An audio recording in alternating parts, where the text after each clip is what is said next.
बिस्मिल्लाहिर्रहमानिर्रहीम। आज की इस वीडियो में हमारे पास रिव्यू एक्सरसाइज 5 का क्वेश्चन नंबर 20 है। क्वेश्चन नंबर 20 की रीडिंग करते हैं। लिखा है क्वेश्चन नंबर 20 में, कहता है if the sum of two consecutive integers is less than 42। दो इंटीजर्स हैं, उनका कंसेक्टिव मीन जो एक के बाद दूसरा आ रहा है। सपोज एक जो है वो 4 है और दूसरा 5 है। सपोज एक जो है वो 11 है तो नेक्स्ट वन जो है वो 12 है। कंसेक्टिव उनको कहते हैं।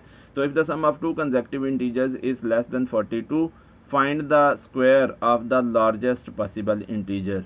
हमने जो लार्जेस्ट पॉसिबल इंटीजर है उसका स्क्वायर फाइंड आउट करना है। यहाँ पे दो इंटीजर्स की बात हो रही है। If the sum of two consecutive integers is less than 42 से लेस है उनका सम, ठीक है। तो कहता है find the square of the largest possible integer. जो लार्जेस्ट पॉसिबल इंटीजर है उसका हमने स्क्वायर फाइंड आउट करना है। तो चलते हैं इसके सोल्यूशन की तरफ। क्वेश्चन नंबर जो है वो हमारे पास यहाँ पे है 20। क्वेश्चन नंबर 20 में हम देखते हैं, वो कहता है यहाँ पे लेट कर लेते हैं smaller integer, let smaller integer.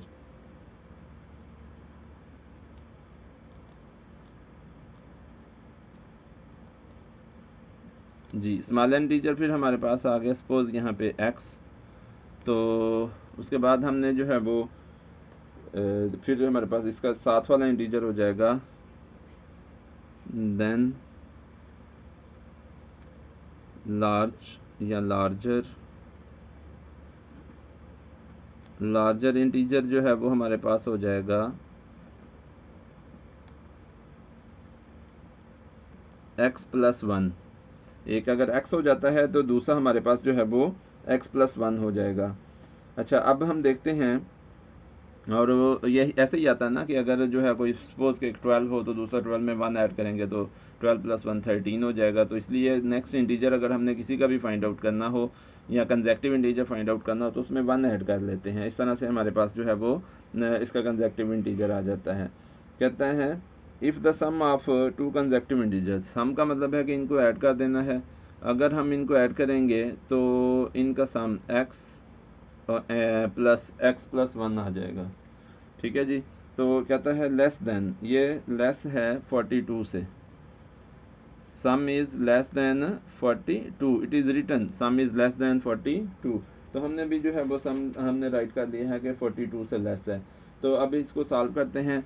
Variable वाली टर्म एक साइड पे रहने दें, इनको सॉल्व करें। कांस्टेंट वाली दो है दूसरी साइड पे ले जाएं इनइक्वालिटी साइन के। तो यहाँ पे आ जाएगा x + x 2x आ जाएगा और ये स्मॉलर हो जाएगा जी 42, और उसमें से 1 जो है माइनस कर देंगे, 42 - 1। इस तरह से x जो है वो स्मॉलर हो जाएगा। 42 में से 1 माइनस करेंगे तो 41 आ जाएगा। ओवर में हमारे पास ये 2 इसको आगे से डिवाइड कर देगा। नेक्स्ट चलते हैं तो हमारे पास आ जाएगा 42 को 2 से डिवाइड करेंगे तो x इज़ स्मॉलर देन 42 को 41 को 42 कह रहा हूँ 41 को 2 से डिवाइड करेंगे। 2 2 ज़ार 4 1 आएगा।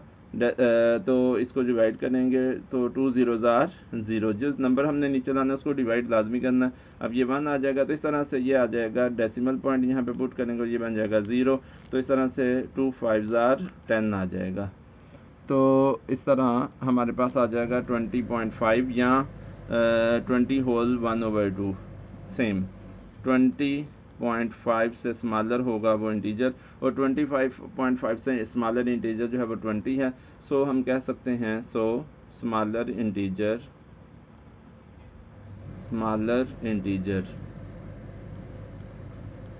जी, स्मॉलर इंटीजर हमारे पास x है और x जो है वो 20.5 से लेस है। 25.5 से स्मॉलर या लेस जो है वो 20 है इंटीजर। सो स्मॉलर इंटीजर हमारे पास 20 हो जाता है। एंड देन लार्जर इंटीजर जो है वो हमारे पास आ जाएगा, देन लार्जर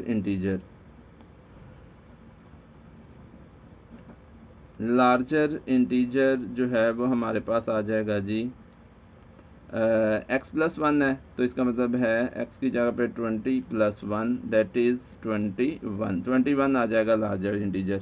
लेकिन हमने स्मॉलर और लार्जर इंटीजर फाइंड आउट तो कर ली है। हमने फाइंड आउट एक्चुअली करना क्या था, हमने फाइंड आउट करना था find the square of the largest possible integer. तो हमने स्क्वायर फाइंड आउट करना था, हमने जस्ट जो है वो स्मॉल लार्जर इंटीजर नहीं फाइंड आउट करने थे, बल्कि जो है वो उनका लार्जर इंटीजर का स्क्वायर फाइंड आउट करना था। तो यहाँ पे हम लिख लेते हैं square of largest possible integer, largest possible integer जी, स्क्वायर आ जाएगा हमारे पास यहाँ पे 21 का स्क्वायर। लार्जेस्ट पॉसिबल इंटीजर हमारे पास जो है वो 21 है और उसका स्क्वायर आ जाएगा 21 का स्क्वायर। 21 का स्क्वायर अगर हम लेंगे तो जी 21 को 21 से मल्टीप्लाई कर देंगे, ये बन जाएगा 1 1 ज़ार 1 1 2 ज़ार 2, ये बन जाएगा 2 1 ज़ार 2 2 2 ज़ार 4। तो ये आ जाएगा जनाब 1 4 एंड 4, मतलब 441। 441 हमारे पास लार्जेस्ट पॉसिबल इंटीजर आ जाएगा। सॉरी, द लार्जेस्ट पॉसिबल नहीं, the square of the largest possible integer आ जाएगा। अगले क्वेश्चन की तरफ चलते हैं। नेक्स्ट क्वेश्चन हमारे पास है जी क्वेश्चन नंबर 21। क्वेश्चन नंबर 21 की रीडिंग करते हैं और उसके सोल्यूशन की तरफ आएंगे। 21 में कहता है Nora is 4 years older than Kate. Nora is 4 years older than Kate. इसका मतलब है कि केट की एज जो है वो डिपेंड करती है नोरा की एज पे। अगर केट की एज कोई भी सपोज कर ली जाए, उसमें 4 ऐड करें तो नोरा की एज आ जाएगी हमारे पास। अब कहता है if the sum of their ages is at most 45 years, ज़्यादा से ज़्यादा सम जो है उनकी एजेस का 45 years है। Find the maximum possible age of Kate. Kate की मैक्सिमम पॉसिबल एज हमने फाइंड आउट करनी है। तो यहाँ पे हमारे पास आ जाएगा कि हम सपोज कर लेते हैं, दोबारा से देख लेते हैं कि नोरा जो है उसकी एज डिपेंड करती है केट की एज पे। केट की एज की जो भी अब सपोज करेंगे उसमें जब 4 ऐड कर लेंगे तो वो हमारे पास नोरा की एज आ जाएगी। If the sum of their ages is at most 45, अगर हम उनकी एजेस जो हमने सपोज की होंगी उनका सम ले लेंगे तो वो ज़्यादा से ज़्यादा 45 आएगा। कहता है find the maximum possible age of Kate. Kate की maximum possible age find out करनी है। तो आते हैं क्वेश्चन नंबर 21 की तरफ। तो यहाँ पे लेट कर लेते हैं, let age of Kate, let age of Kate. Age of Kate जो है वो हमारे पास आ जाएगा जी x years। x years आ गया। उसके बाद हमने फाइंड आउट करनी है नोरा की एज। फिर हम लिखेंगे देन एज ऑफ नोरा।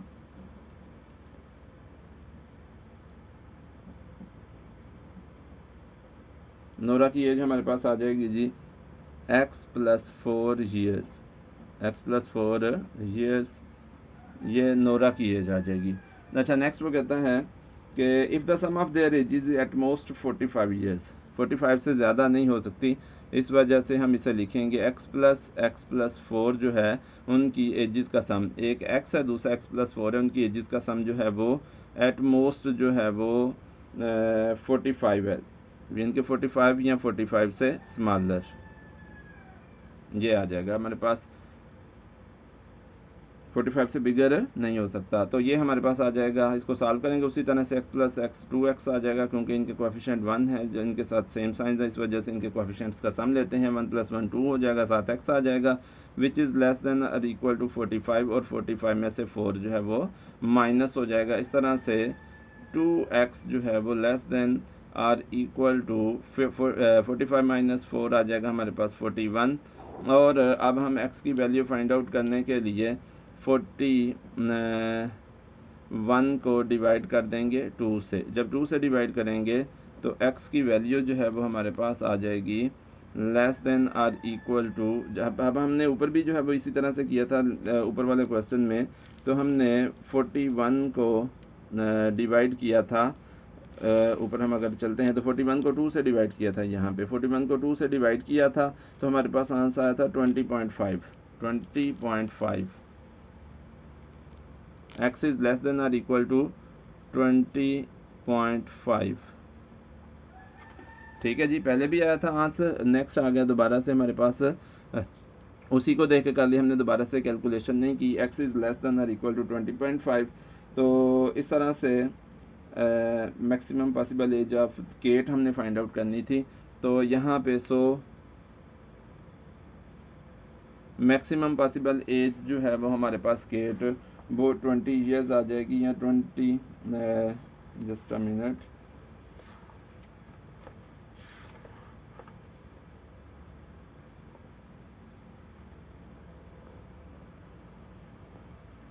जी इस तरह से जो है वो हमारे पास आ जाएगा।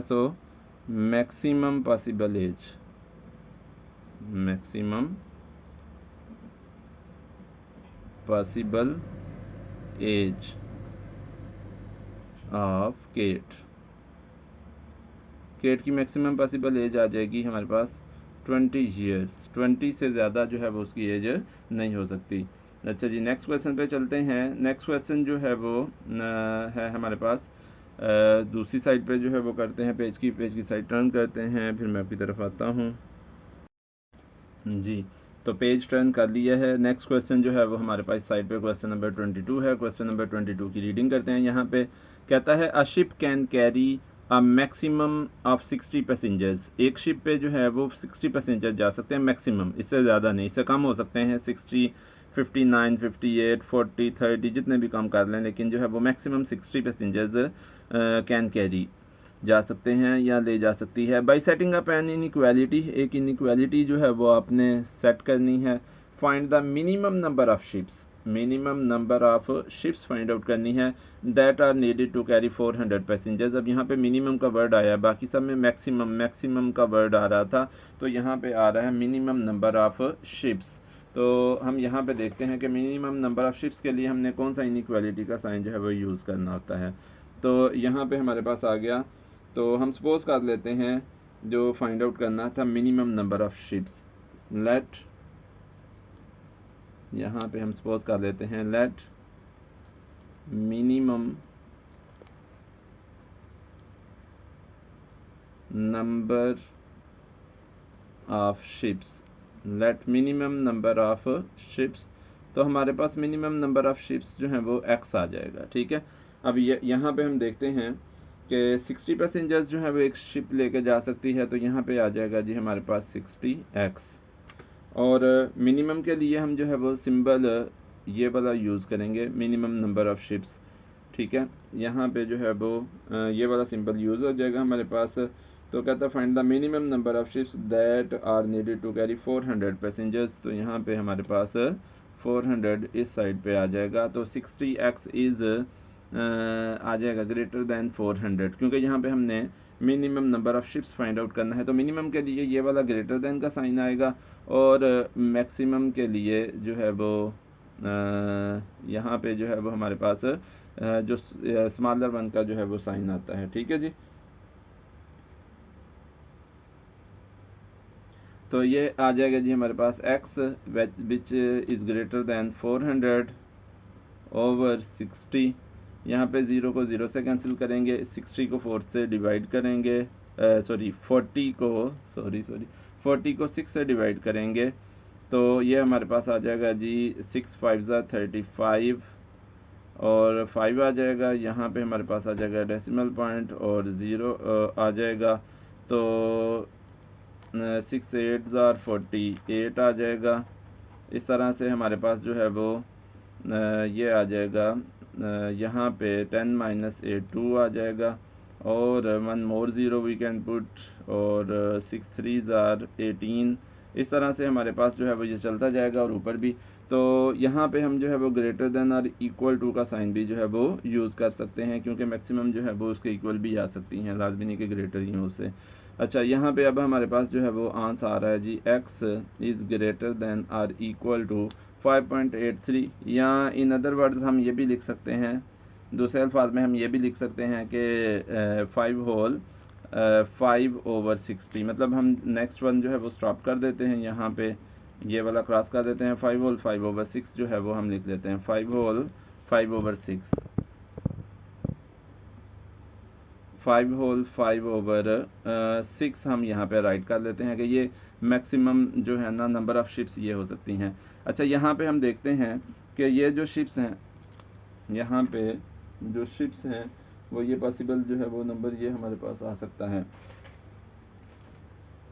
तो 5 शिप्स जो हैं वो 400 पैसेंजर्स को नहीं कैरी कर सकती, ठीक है। 5 शिप्स जो हैं शिप्स जो हैं वो 400, यहाँ पे आया 5 होल 5/6 मीन 500 शिप्स पे जो है वो आ जाएंगी हमारे पास। यहाँ पे मैक्सिमम जो है वो 1 शिप जो है वो कैरी कर सकती है। ओके, यहाँ पे हमारे पास जो है थोड़ी सी मिस्टेक हो गई है इस क्वेश्चन में। देखें यहाँ पे डिवीजन में 6 5 35 लिख लिया हुआ है, हालांकि 7 5 35 होता है। 6 36 होगा, यहाँ पे 6 6 36 आएगा, और इस तरह से हमारे पास आ जाएगा 36 40 माइनस 36, यहाँ पे 4 आ जाएगा। इस तरह से ये आ जाएगा 6 होल और 4 ओवर, सॉरी यहाँ पे हमें इसे क्रॉस आउट कर देना चाहिए, और यहाँ पे x is greater than or equal to 6 whole 4/6। 6 whole 4/6 हमारे पास आ जाएगा, दैट इज द यहाँ पे आ रहा है। अब यहाँ पे जो हम देखते हैं कि ये 6 शिप्स जो हैं वो क्योंकि एक शिप में 60 पैसेंजर जा सकते हैं, अगर 6 को 60 से मल्टीप्लाई करेंगे तो हमारे पास आ जाएगा जी 6 60 मतलब 6 6 36, 360 पैसेंजर्स जो हैं वो ले जा सकती हैं, लेकिन 40 पैसेंजर्स जो हैं वो फिर बच जाते हैं। तो इसका मतलब है हमारे पास यहाँ पे मिनिमम नंबर ऑफ शिप्स जो रिक्वायर्ड हैं, मिनिमम नंबर ऑफ शिप्स जो यहाँ पे रिक्वायर्ड हैं वो हैं जी 6 नहीं बल्कि 7 होंगी, क्योंकि 6 पे तो हमारे पास 360 पैसेंजर्स आ सकते हैं, 40 आ जाते हैं, और वो उसके लिए डेफिनेटली 1 मोर शिप रिक्वायर्ड होगी। उसके बाद हम चलते हैं क्वेश्चन नंबर 6 से क्वेश्चन नंबर 22 से क्वेश्चन नंबर 23 पे। ये इस एक्सरसाइज का लास्ट क्वेश्चन है, इसकी रीडिंग की तरफ आते हैं और उसके बाद जो है वो इसके सोल्यूशन की तरफ आएंगे। क्वेश्चन नंबर 23 में कहता है a pencil cost $2.50, a pencil cost $2.50। तो by setting up an inequality, एक इनइक्वालिटी करनी है, find the maximum number of pencils that can be bought with $27। ठीक है जी, दोबारा से देख लेते हैं। A pencil cast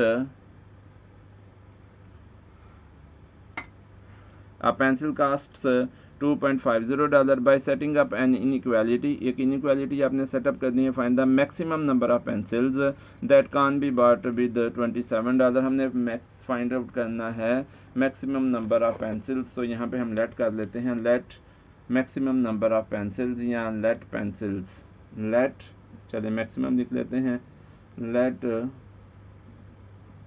maximum number of pencils.